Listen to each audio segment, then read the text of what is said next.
ब्राह्मण होने पर भी उनका क्या हुआ, दुष्ट संग हो गया।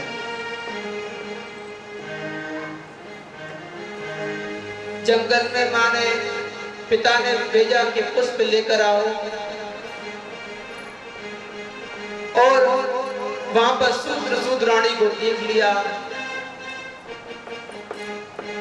जिसके कारण अपने ब्राह्मणत्व से निपतन हो गया। वही ब्राह्मण अब अपने घर में वो जो काम करने लगा, जो काम कोई नहीं कर सकता, मदरा पीने लगा, स्त्रियों का संग करने लगा। कलयुग के 4 स्थान है, दूतम पानम स्त्री से। जब परीक्षित महाराज ने कहा, जब शरण पड़ा कलयुग, बोले प्रभु मुझे क्षमा करो, मुझे कुछ स्थान दो, मुझे मेरी क्षमा करो प्रभु। कहते हैं कि शरण में आए हुए को स्थान देना तो जरूरी, उसे मारना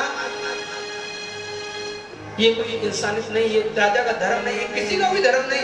संसार में अगर कोई झुक जाए, बच्चा कितना भी गलत काम करे आए, अगर झुक जाता है तो सब माफ हो जाता है। ऐसे ही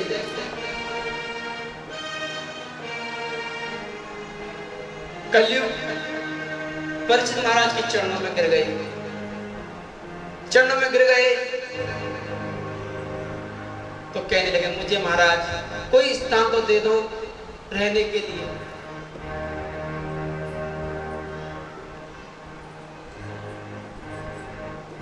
तब परीक्षित ने कहा,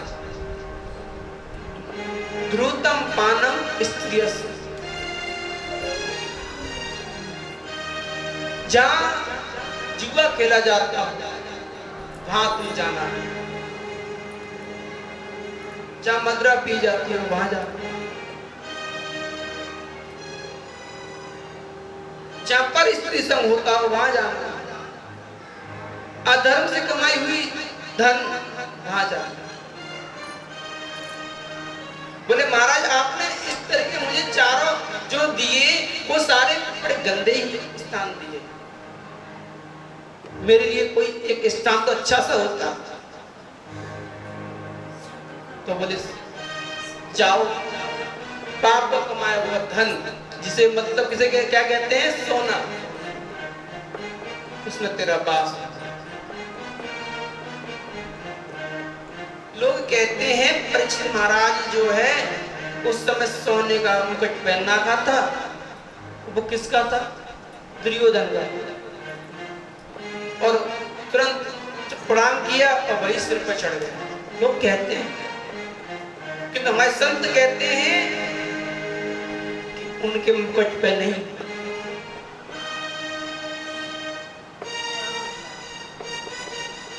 जो चरणों में गिर गया हो व्यक्ति को अगर ऊपर चढ़ता तो उसे इतना होश नहीं कि कब वो पटक दे। संत कहते हैं उनके ऊपर नहीं, हमारे ऊपर आ गया। क्यों? परीक्षित अब कहते हैं कि उसके बाद क्या हुआ कि परीक्षित महाराज जंगल में शिकार खेलने गए तो उनको प्यास लगी, और प्यास लगने के कारण पानी खोज करने लगे। तो एक संत तपस्या कर रहे थे, इस समय देखा कि संत तपस्या कर रहे हैं ढोंग।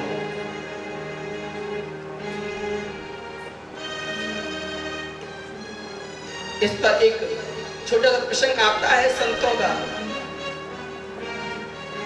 दो भिखारी थे, भिखारी ने क्या किया कि वैसे तो पेट नहीं भर रहा, तो बोले भीख मांगने लग जाओ। तो उन्होंने क्या किया, संत का वेश ले लिया, संत का वेश बनाकर भिखारी होकर बैठ गए। तो क्या हुआ कि राजा का निकलना हुआ, राजा ने देखा, बोले इनकी परीक्षा करनी चाहिए, ये संत हैं या भिखारी? उन्होंने कहा कि एक धेला, दोनों बीच में धेला जा रहा है। और राजा तो निकल गए, राजा तो निकल गया, पीछे से प्रजा आ रही थी, तो देखा दोनों जने लड़ रहे हैं, ये मेरा है, ये मेरा है। तो संत ने के बीच में, अगर लोग कहते हैं कि संतों ने तो धर्म को भ्रष्ट कर दिया, लोग कहते हैं संतों ने तो धर्म को भ्रष्ट कर दिया। बोले संतों ने धर्म भ्रष्ट नहीं किया, धर्म भ्रष्ट किया है तो भिखारियों ने, जिनके घर में कुछ खाने को नहीं था, तो उन्होंने संत का वेश लेकर आज बड़े बड़े महात्मा बन गए। संत सबको सुख कर देना चाहते हैं, सुख लेना नहीं चाहते किसी से। ऐसे ही परीक्षित महाराज ने देखा कि ये संत तपस्या कर रहे हैं, क्या तुरंत तीर से क्या किया, धनुष बाण लिया, धनुष बाण से मरा हुआ सर्प उनके गले में डाला। जब मरा हुआ सर्प उनके गले में गया तो क्या हुआ, उन्हें तो कोई हो सकता कि मेरे गले में आया, किंतु वहां से वो तो चले गए। उनके पुत्र ने देखा कि सब मेरे पिता की गर्दन में, उन्हें ये किसने डाल दिया। उन्हें ध्यान किया और ध्यान करने के बाद देखा ये तो परिचित धर्मात्मा राजा,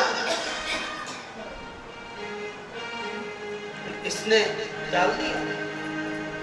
बोले अच्छा, तो उसने क्या किया, तुरंत अपने हाथ में कमंडल से जल निकाला और बोल दिया कि जा परीक्षित, तूने मेरे पिता की गर्दन में मरा हुआ सर्प डाला है परीक्षा लेने के लिए, जा और यही सर्प तेरा काल, 7 दिन बाद तेरा काल यही सर्प होगा। संत में देखो कितनी शक्ति है कि मरा हुआ सर्प यही तेरा काल होगा।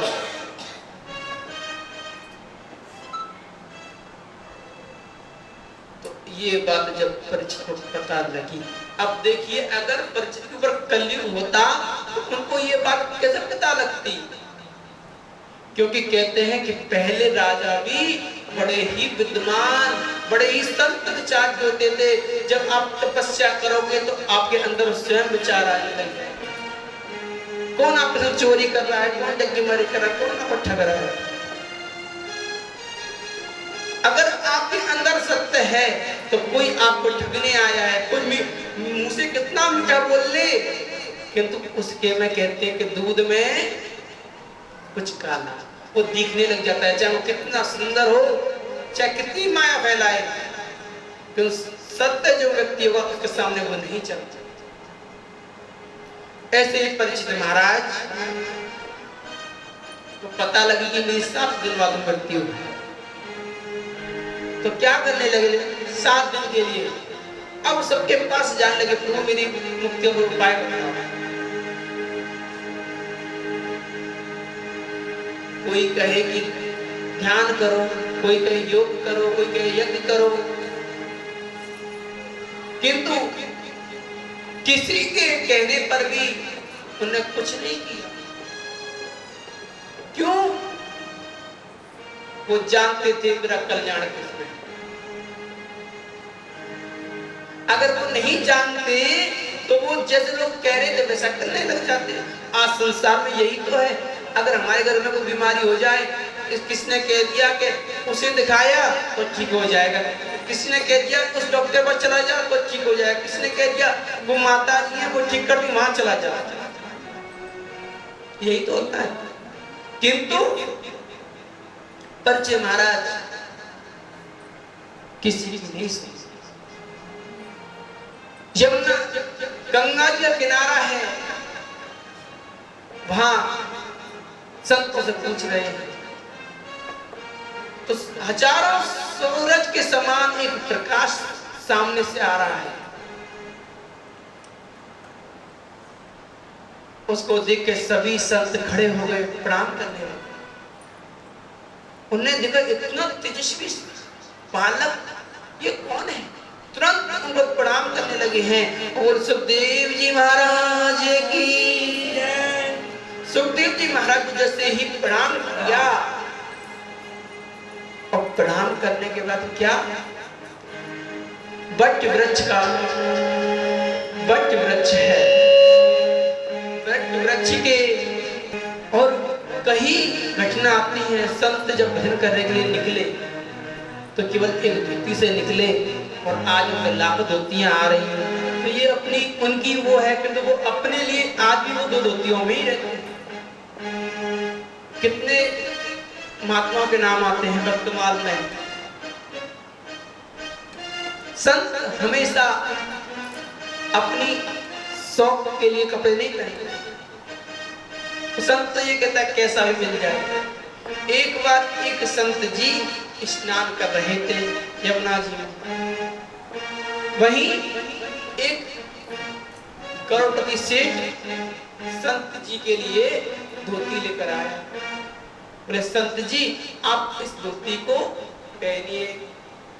संत ने क्या किया, यमुना जी में नहा रहे थे, यमुना जी बोले मिट्टी थी, उस मिट्टी में उस धोती को पूरी को बिछा दिया, और पूरी बिछाकर अब उसको ओढ़ लिया। बोले मैं कितनी सुंदर धोती लेकर आया, अपने ये रेतियां में पूरी गंदी कर दी धोती, धोती का रंग ही चेंज हो गया। अगर तेरी धोती अगर इतनी कीमती धोती को ले जा, अगर तेरी धोती इतनी कीमती है तो अपनी धोती क्यों ले? महाराज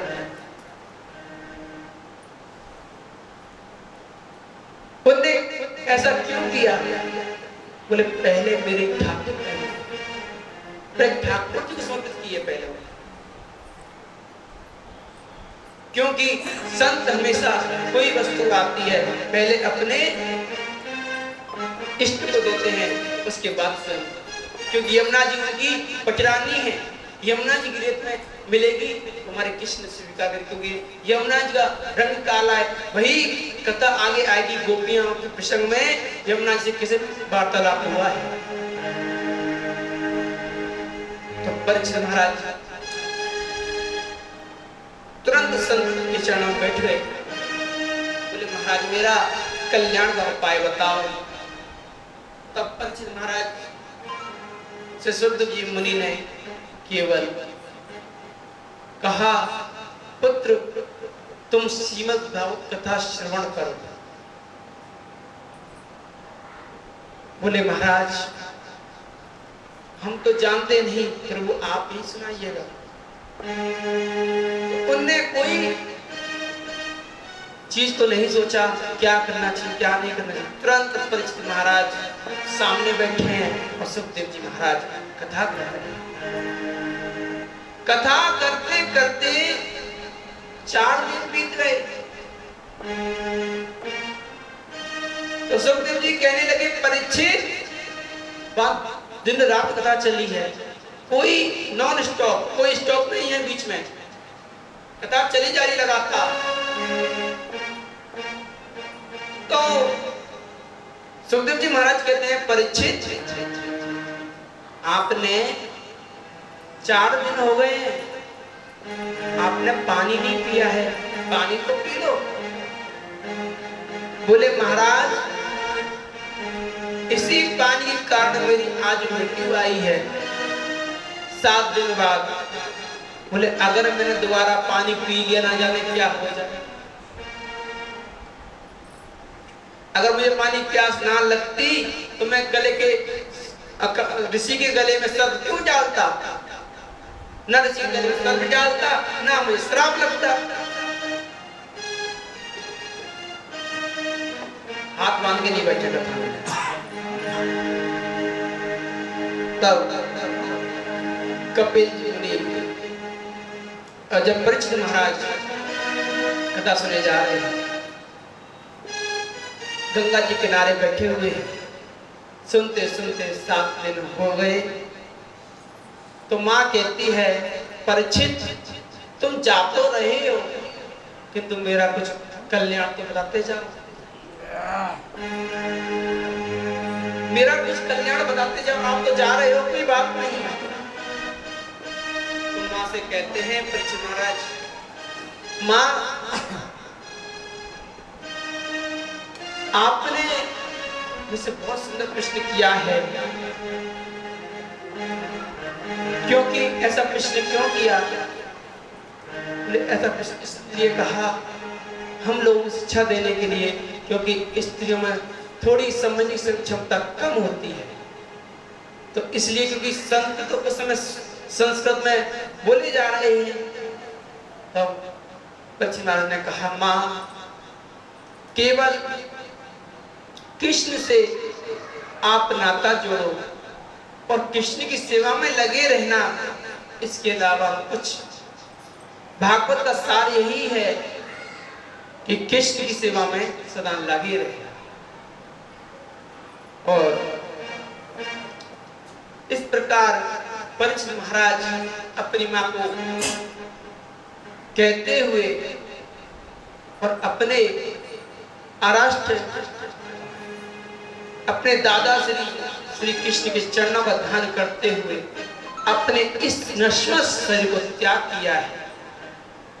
राधे गोविंद राधे गोविंद राधे गोविंद कहिए, राधे गोविंद गोविंद राधे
अपना।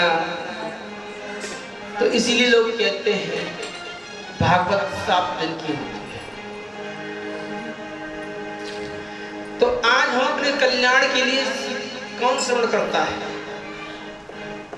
संसार की कामनाओं के लिए श्रवण करते हैं। तो इसलिए संसार के लोग इस 7 दिन की कथा करवाते हैं, किंतु वैष्णव नीति कहती है भागवत कोई 7 दिन की, 2 दिन की, 10 दिन की, 15 दिन की, 1 महीने की, 2 महीने की नहीं है। भागवत अमर कथा है और अमृत जिसको मिल रहा हो क्या कम है कभी किसी के लिए? अमृत जितना मिल जाए उतना कम है। तो ये जीवन हम उसकी सीमा दायरे में रखते हैं। संत कहते हैं भगवान की दरवाजा खुल के रखो, बांधो मत। हम उसको 7 दिन में बांधते हैं। 7 दिन में बांधगा उनके लिए है जो वास्तव में सब कुछ छोड़कर बोले अब तो हमें बस भगवान आज ये कथा करा रहे हैं, इसके बाद दूसरा हम कुछ काम नहीं करेंगे जीवन में। बस या तो भगवान का नाम, संतों की सेवा, ठाकुर जी की सेवा, केवल इसी में जीवन पूरा समर्पित कर देंगे। तब तो ये भागवत सुनना हमारे लिए परम अटल और आनंद का विषय हो जाएगा। और यही भागवत 7 दिन की कराने के बाद अगर हमने कर्म किया तो इससे बड़े पापी व्यक्ति भी हमसे ज्यादा कोई नहीं हो सकता। क्यों? क्योंकि ये धर्म में ले जाने वाली है और ये कर्म जो है संसार में घुसाने वाले हैं। क्योंकि एक इच्छा पूरी करोगे दूसरी इच्छा तैयार है। इच्छाओं का कभी मूल नहीं, कभी खत्म नहीं होती।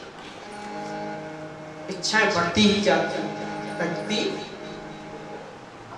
ऐसे ही अजामिल कन्नौज के रहने वाले थे। केवल दुष्ट संग के कारण उनको ये कष्ट भोगना पड़ा। कष्ट भोगना क्या पड़ा कि कहते हैं पूर्व जन्म के कर्म भी आ जाते हैं कि जिसके कारण धर्म से भ्रष्ट हुए देखे जाते हैं। तो ऐसे ही जब स्त्री का संग, शुद्ध सुदृढ़ का संग देखा, उसके बाद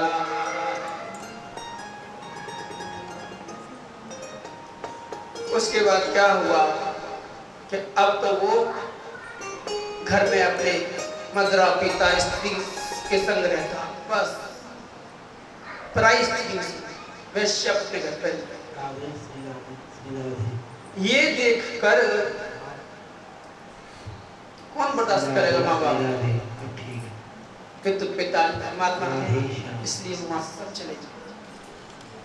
क्योंकि कहते हैं कि अगर पुत्र जब बात को नहीं मानता हो ना, अगर सामर्थ हो तो उसको धक्का मार दो, और सामर्थ नहीं हो तो भैया तू जा, तेरा काम है, हम तो चले। अब कहते हैं कि जब बच्चे की शादी हो जाती है ना, तो उसके बाद माँ बाप का कोई दायित्व नहीं रहता उसका कुछ काम करने का। और अगर माँ बाप उस घर में रहते हैं तो बच्चा भी ये चाहता है कि माँ बाप ज्यादा नहीं तो खाना पीना बना लें, नहीं तो बच्चों को खिला लें, नहीं तो घर की सिक्योरिटी गार्ड बनकर रहे। दुख इस चीज का होता है कि माँ बाप मरते हैं ना, तो बच्चों को दुख के साथ होता है कि अब सिक्योरिटी कौन करेगा हमारी। माँ बाप मर जाए तो इससे कोई गम नहीं, बोले क्योंकि धन जो मिलना था वो मिल गया। बोले अब अगर हम किसी को लेकर आए तो 10,000 महीने लेगा, अगर बच्चों को छोड़ने जाए तो उसका पैसा लगेगा। और आजकल तो जो पैसे वाले लोग हैं तो इसलिए बाहर रहते हैं, बच्चे को अलग छोड़ देते हैं, माँ बाप अलग अलग अपने अपने जगह जा रहे हैं। तो ये जीवन क्या है? तो ऐसे ही अजामिल के पिताजी भजन के लिए निकल गए। अजामिल ने इस तरह का काम करने लगा तो क्या हुआ कि एक बार उस कन्नौज गांव में संतों की टोली आई। जब संतों की टोली जब आई तो क्या हुआ? संत पहले कहाँ रुकते थे? ब्राह्मण। तो गांव में पूछने लगे, भैया कोई ब्राह्मण का घर है क्या? बोले हाँ है। बोले यहाँ पे भक्त केवल एक अजामिल रहता है। महाराज आप तो उनके यहाँ जाओ, क्योंकि आज के लोग आज भी कलयुग में लोग संतों से बड़े मजा लेते हैं। अगर बच्चे ने धोती पहन ली तो कहेंगे हो बाबा जा रहे हैं बाबा, किंतु बालक को बड़ी खुशी होती है। बोले बाबा बनना है। बोले बाबा बनने के लिए कितनी वर्ष बीत जाती हैं तब बाबा बनते हैं, बन पाते भी हैं, और यह नहीं बन पाते उससे पहले ही गोविंद नाय नमो नमः हो जाती है। हम तो बचपन से ही बाबा।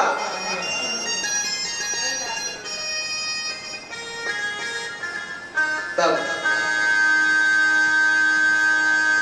लोग मस्करों ने क्या बोला, यहाँ पे तो केवल अजामिल रहता है संत, महाराज ब्राह्मण भी है, आप उसके यहाँ जाइए। अजामिल तो बाहर गया था चोरी करने,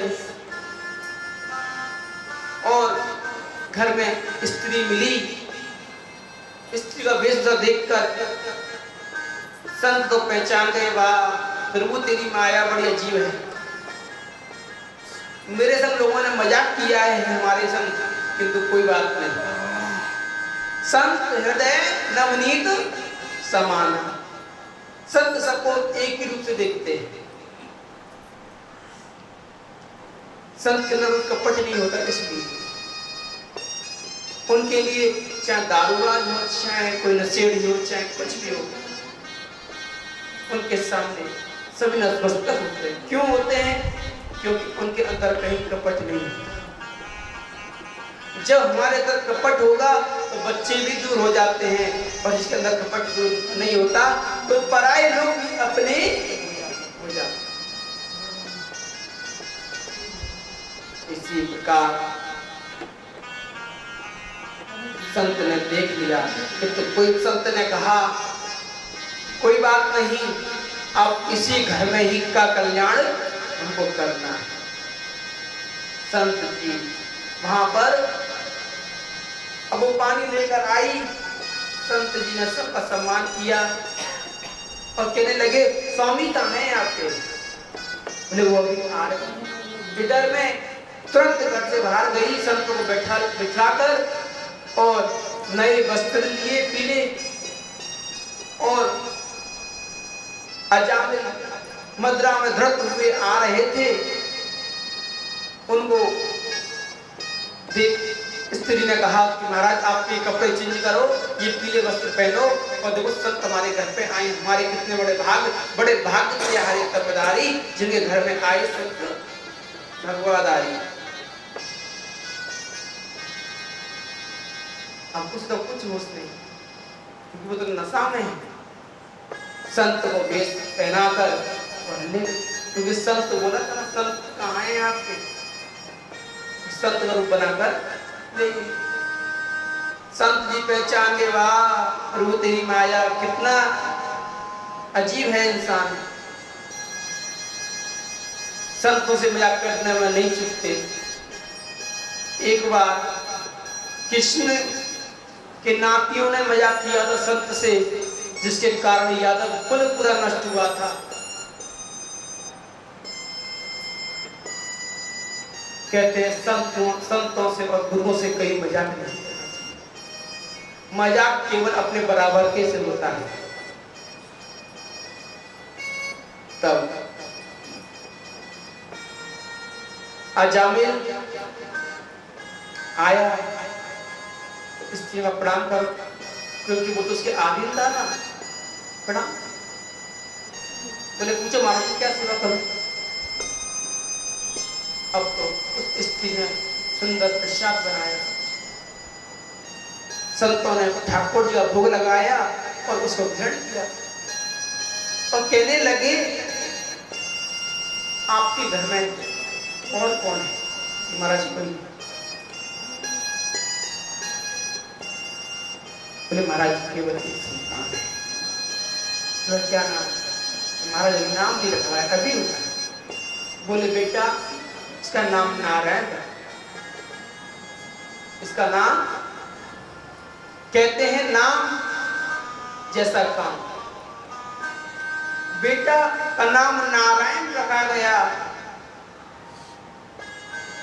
किंतु संत नाम को देकर वहां से चले गए, क्योंकि उनका रुकना वापस सही नहीं था।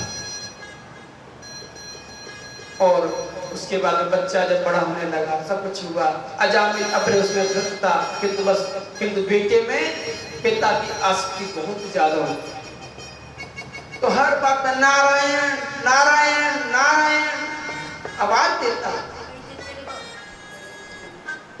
और उसके बाद क्या हुआ कि एक दिन उसकी मृत्यु उसके नजदीक आई।